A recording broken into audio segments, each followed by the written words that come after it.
Selamat datang di channel Pembicara Hukum bersama saya Indra Setiawan, dan selamat bergabung bagi rekan-rekan yang baru mengikuti channel kami ya. Kali ini saya akan membahas tentang peraturan kepolisian nomor 8 tahun 2021, singkatnya Perpol 8 2021 ya. Itu tentang penanganan tindak pidana berdasarkan keadilan restoratif, atau biasa dikenal dengan restoratif justice ya. Ya, ada dua syarat ya dalam penerapan itu, syarat material dan syarat formil. Syarat materialnya itu pertama, tidak menimbulkan keresahan sosial, atau tidak mendapatkan penolakan dari masyarakat, tidak menimbulkan atau tidak berpotensi menimbulkan konflik sosial, bukan tindakan yang radikalisme, separatisme, memecah belah bangsa, kemudian bukan perkara teroris, korupsi, dan perkara pembunuhan. Terakhir, bukan residivis. Kemudian syarat formilnya yaitu adanya perdamaian, ya tentu di dalamnya saling memaafkan dan tidak akan saling menuntut lagi, serta terpenuhinya hak korban. Terpenuhinya hak korban itu dirincikan lagi adanya ganti rugi kepada korban, penggantian biaya yang ditimbulkan akibat tindak pidana, pengembalian barang, dan ganti rugi secara mengganti kerusakan barang. Nah, seperti itu ya. Jadi ada syarat formil dan material tadi. Nah, kemudian setelah dibuat perdamaian itu tentu mekanismenya adalah pencabutan laporan dan di SP3-kan karena tidak cukup bukti berdasarkan perdamaian tadi itu, karena saksi mencabut laporannya gitu ya. Nah, dalam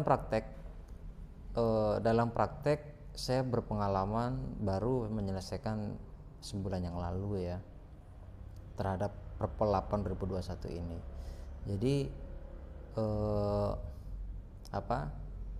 ada suatu tindak pidana, ada tersangkanya, dan sudah dilakukan penahanan di Polres selama 45 hari terkait dengan kasus tindak pidana penggelapan. Jadi kasus posisinya yaitu si A menggadaikan motor kepada si B sebesar 10 juta. Kemudian si B menggadaikan lagi kepada si C sebesar 25 juta. Nah, suatu ketika si A ini akan mengambil barang gadaiannya dan sudah membayar uang 10 juta. Gitu ya. Ternyata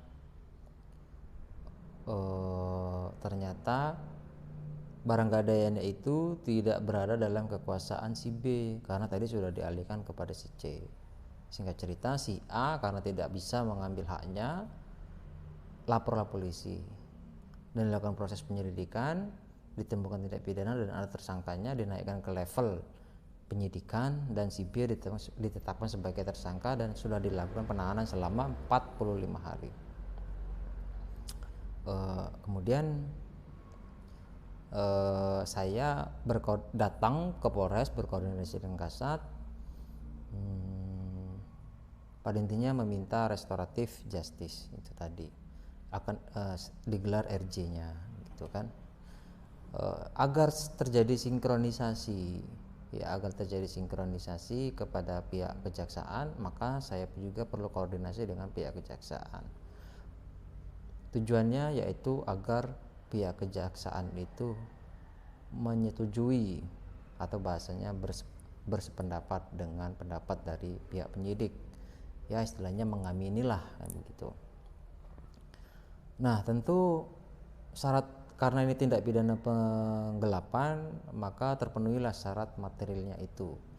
Tersangkanya bukan residivis, bukan kejahatan pembunuhan orang, bukan korupsi, bukan teroris, bukan separatis radikalisme, tidak menimbulkan keresahan sosial, konflik sosial, dan tidak memecah belah bangsa.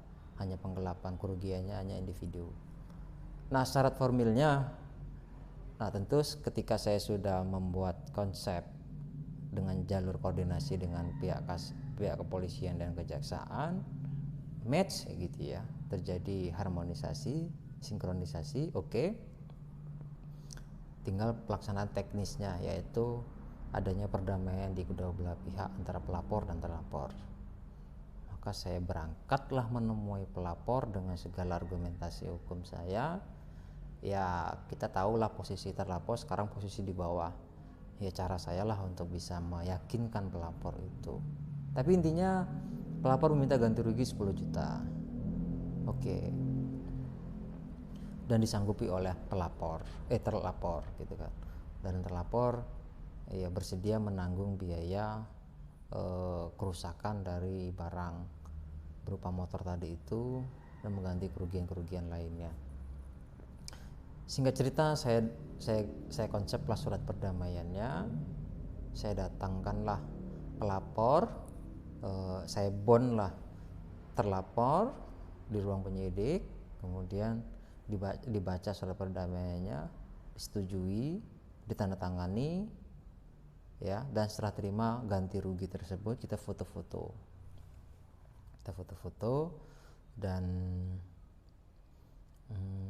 di sini dalam kajian sosialnya tentu pelapor ini dia sudah dapat barangnya, dapat duit dan tidak bayar hutang. Ya, itulah posisi pelapor ya. Sedangkan terlapor dia harus mengembalikan barangnya, kemudian dia harus mengganti kerugian, ya kan, dan mengeluarkan biaya-biaya lainnya. Ya, itulah resiko terlapor. Ya, resiko dari tindak pidana itu tadilah kan. Gimana pun yang namanya tindak pidana itu tetap bersalah gitu kan. Jadi saya singkat cerita, sudahlah anggap saja uang sedekah gitu. Supaya kalau sedekah kan bisa berkali-kali lipat pahalanya dan rezeki yang diganti. Oke, singkat cerita sudah tanda tangan, diserahkanlah penyidik. Sampai penyidik buat laporan dan penyidik membuat resum perkaranya, dan saksi dalam hal ini saksi korban mencabut laporannya, ya kan, mencabut laporannya, sehingga dalam hukum acaranya ini kedua alat buktinya tidak terpenuhi gitu, karena keterangan saksi tadi dicabut, saksi korban tadi dicabut, sehingga ya dalam hukum acara jadi tidak terpenuhi lah, karena kan minimal harus ada dua alat bukti seperti itu. Meskipun ini delik umum ya, bukan delik aduan.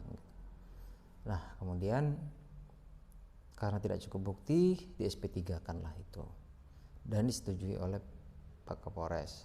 Disampaikan kepada pihak kejaksaan, dan pihak kejaksaan menyampaikan surat yang intinya sependapat dengan SP3 dari pihak penyidikan. Oke, udah clear.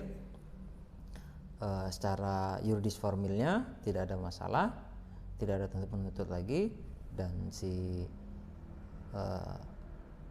keesokan harinya setelah administrasi sudah beres, si terlapor ini keluar dari tahanan. Ya betul-betul keluar bebas begitu kan, bukan wajib lapor, tidak ada wajib, perkara selesai, ditutup kasusnya. Dah, seperti itulah penerapan dari restoratif justice. Jadi meskipun sudah dilakukan penahanan selama sebulan, masih bisa digelar restoratif justice. Semua itu perlu sinkronisasi, koordinasi dengan APH, aparat penegak hukumnya ya, termasuk pelapornya dan terlapor, itu harus terjadi harmonisasi dan satu persepsi, yaitu dalam konsep perdamaian. Oke, mudah-mudahan rekan-rekan semua bisa mempelajari apa yang sudah saya sampaikan terkait dengan restoratif justice ini, yang di internal kepolisian terdapat dalam aturan nomor 8 tahun 2021 ya, peraturan Polri ya, nomor 8 tahun 2021. Nanti filenya bisa searching aja di Google, banyak. Oke, jika ada pertanyaan silakan komentar di bawah video saya ini atau ke WA saya. Sekian, terima kasih. Wassalamualaikum warahmatullahi wabarakatuh. Salam, saya Indra Setiawan.